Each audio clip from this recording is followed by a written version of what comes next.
Okay, so Sarah and Alex are in room 2, and Ella and Gloria in room 1. And so join those groups. Ella and Gloria in room 1, and Alex and Sarah in room 2.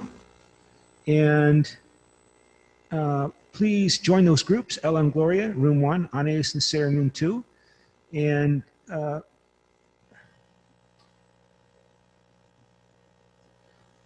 respond to this question. Maybe I can open up the, that Switzerland and Britain's motivations for staying out of the European Union are similar. Very similar. You strongly agree that they're similar, or you disagree that they're similar. And of course, we have one Swiss native expert here. The implication is here that Switzerland doesn't want to allow non-Swiss to be able to live and settle and have full European Union residence rights in Switzerland. It says, the negotiations collapsed due to Switzerland's rejection of the jurisdiction of the European Court of Justice.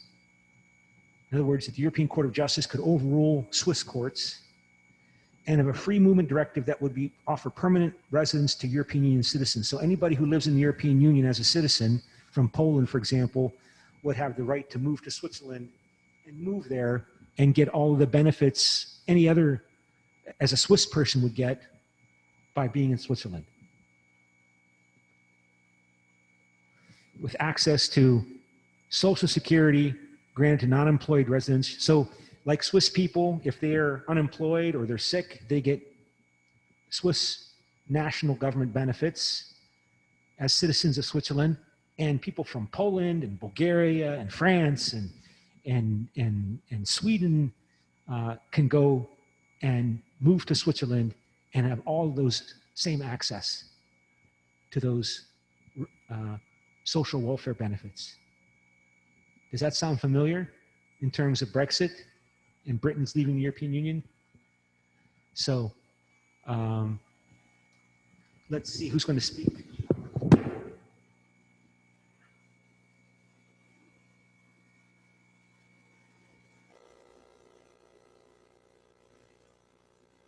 And so heads, room 1, and it's heads. Heads, Ella will speak. And it's heads, so Ella. Where does your group fit on this scale? Ella? Ella? Oh, thank you. Forgot. So complicated, this stuff. Are you out of the room? Ella, you're muted. Yes. Okay, so you and Gloria, how do you feel? Do you think that basically the Swiss are not integrating further with the European Union for the same ultimate motivations for the British not integrating further with the European Union? No, we disagree. Oh, why do you disagree? Yes. We disagree because it's kind of like comparing, at least what we said, it's kind of like comparing a divorce to kind of like an almost date. The Swiss government isn't very integrated with, I mean, culturally they're integrated with Europe, but they're not governmentally integrated with Europe like Britain was. So we said that no, they didn't have, you know, similar motivations for the walkout or the leaving of the EU, because they weren't even a part of the EU to begin with. Mm-hmm. However, officials in Brussels said that the Swiss suggestions made since the walkout that the country could align with some parts of the European Union law to maintain access to key sectors of the European market were examples of cherry picking, a phrase commonly used to describe British positions over the previous 5 years. Yeah, but you're arguing that since Switzerland was never in the European Union officially, it's difficult to completely agree that they have the same motivations, given that the British or had a direct experience with the sovereignty of the European Court of Justice. And of course, the European Court of Justice really wasn't itself a topic of big contention in Britain. What has been a source of bigger conflict in Britain was not the European Court of Justice. It was rather the European Court of Human Rights based in Strasbourg, which is a different court set up under the Council of Europe the bigger human rights organization that was created in 1948. And that European Court of Human Rights has intervened the most until at least recently against the British and British policies towards its prisoners in Northern Ireland in the midst of the Northern Ireland Troubles, the violence from the late 1960s until 1996. And the prisoners and victims of British violence, British police violence, have sued Britain in European Court of Justice, no, I'm sorry, the European Court of Human Rights. This became a topic in Brexit because the European Court of Justice in the European Union has been moving to incorporate the legal body of findings of the European Court of Human Rights into its own work as the European Court of Justice of the European Union. And this was a red cape, a red flag, like in bullfighting in Spain, they use a red cape to inflame and anger the bull. For British nationalists, this was a red flag, that this European Court of Human Rights that has periodically humiliated Britain in the whole world by claiming that Britain is not really a great defender of democratic human rights because look how they treat the Northern Irish protesters. Look how the European Court of Human Rights is claiming that Britain is abusing these people's human rights. The European Court of Justice was moving to incorporate that body of law from the European Court of Human Rights into its own work in order to facilitate a true free market with common laws for regulating behavior of people as workers and labor moving around the European Union. And the next group is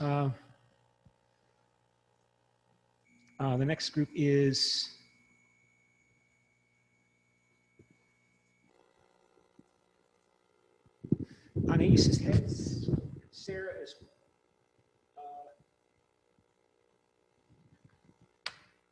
tails, and it is heads. So Anais, where do you place your group, or yourself at least, on this scale? Sorry to put you on the spot.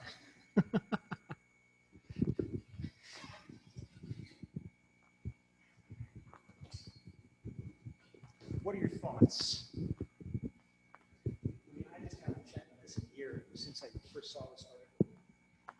Yeah, so it was difficult to choose because from what the article said, that the points mentioned, I would choose to agree because, like, especially in Geneva, because so close to France, we have many French workers coming to work, and every Swiss citizens, like, they really hate them, so they wouldn't want to ease the access for foreigners to come live and work in Switzerland.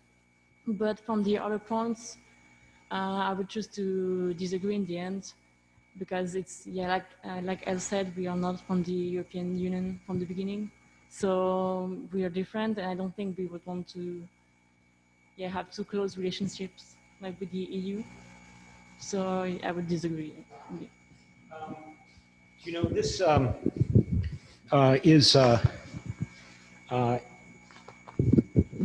another interesting case about the role of referendums. The European Union, as I talked about earlier, is no longer really encouraging countries to engage in referendums, but popular votes through a national vote on approving treaties or changing treaties in the European Union. The European Union has not really had, it's not had any referendums that I can recall since 2009 in, I think, Ireland. Brexit was a referendum. That was a vote that the British government agreed to have in 2016. If you're going to talk, according to the Swiss Constitution, as articulated by the Swiss Constitutional Court, any kind of agreement with the European Union would require a referendum in Switzerland. And when you talk about referendums, you're talking about nationalism, because the mass of the population in these countries, in Italy, in Germany, in Switzerland, in France, they tend to be more nationalistic than the elite. And if you put this to a referendum, they're probably going to say no. So don't ask. You know, that's the lesson learned from referendums. Don't be prepared to have a referendum unless you're prepared to hear an answer you don't want to hear. So as long as Switzerland is going to require that there's a referendum that's required for this to be agreed to, they probably won't do it, because they're going to get the answer that they don't want to hear. And then when you get the answer, you can't go back. Like, how was Britain ever going to go back to the European Union? The British people have spoken through a national vote. We're just going to forget about that? Oh, that didn't really happen. Too late, too late.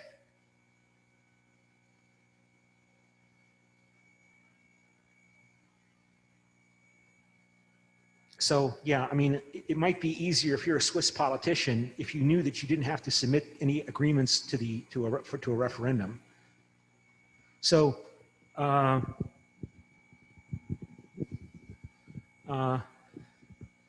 yeah, and, you know, you can say the mass of the population, they don't understand the interest, the economic benefits, and you might be right, I might be right, but that doesn't really count.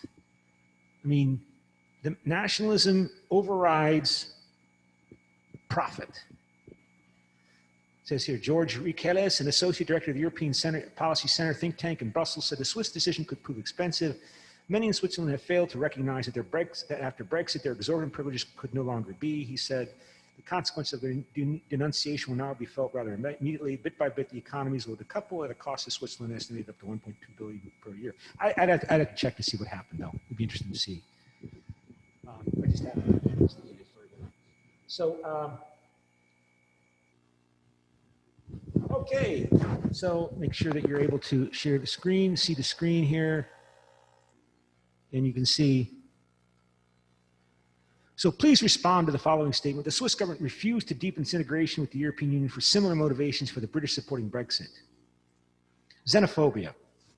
They don't want these foreigners coming in and taking away the benefit. And this is like in America too, that these illegal immigrants from Mexico are coming into the United States and taking advantage of American welfare policies and medical care, and they're a burden and a cost to America.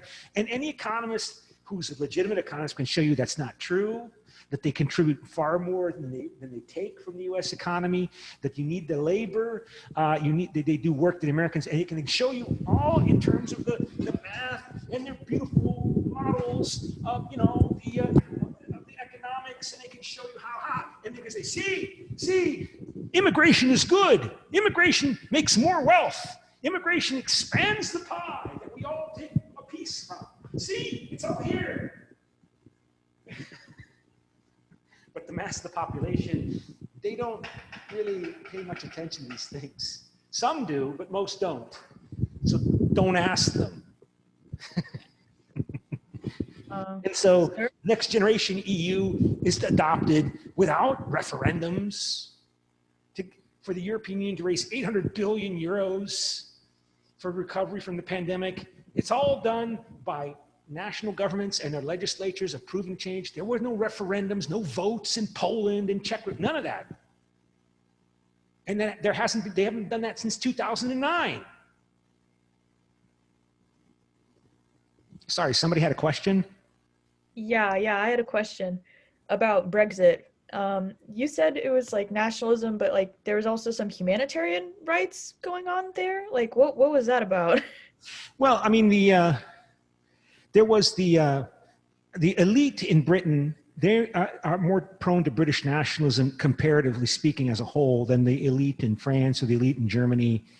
But there were people, of course, in the media class and others who took their cues from the British elite.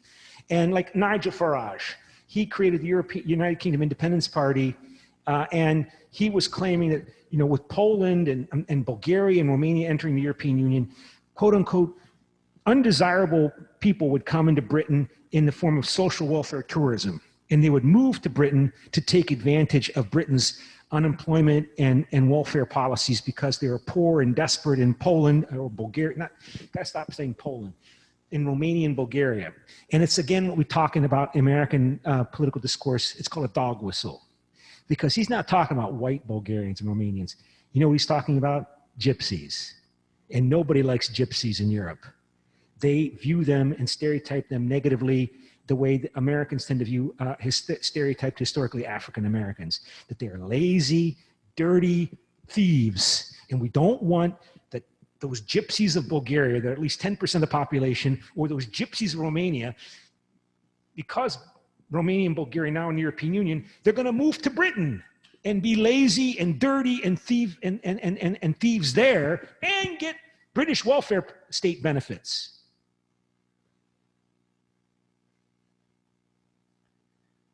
So this is, you know, and he didn't come out and say, I don't like gypsies, but that was the subtext. And there was a lot of media reporting about that as well.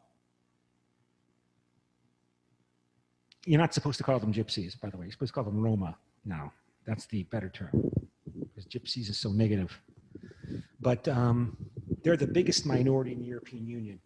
I mean, in Italy, they're called Zingari. I think, what's the Swiss term for gypsy? Giton?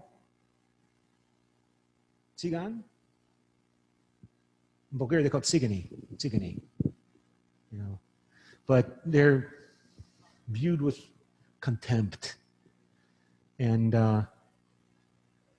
so there's a lot of, it's again, but it's nationalism, xenophobic nationalism. And you know, it's true in the United States. Donald Trump, you know, claiming these illegal immigrants are coming and they're bringing their drugs and their prostitution and their child trafficking and they're criminals. And then, you know, they do essential work. They do a work that Americans won't do, like, you know, harvest vegetables and fruit. They work in nursing homes and clean up after old people who get sick and can't take care of themselves. They do difficult, dirty, and dangerous jobs that Americans won't do. But politicians seeking power exploit those nationalistic tendencies in the form of xenophobia to mobilize a significant portion of the public to vote for them.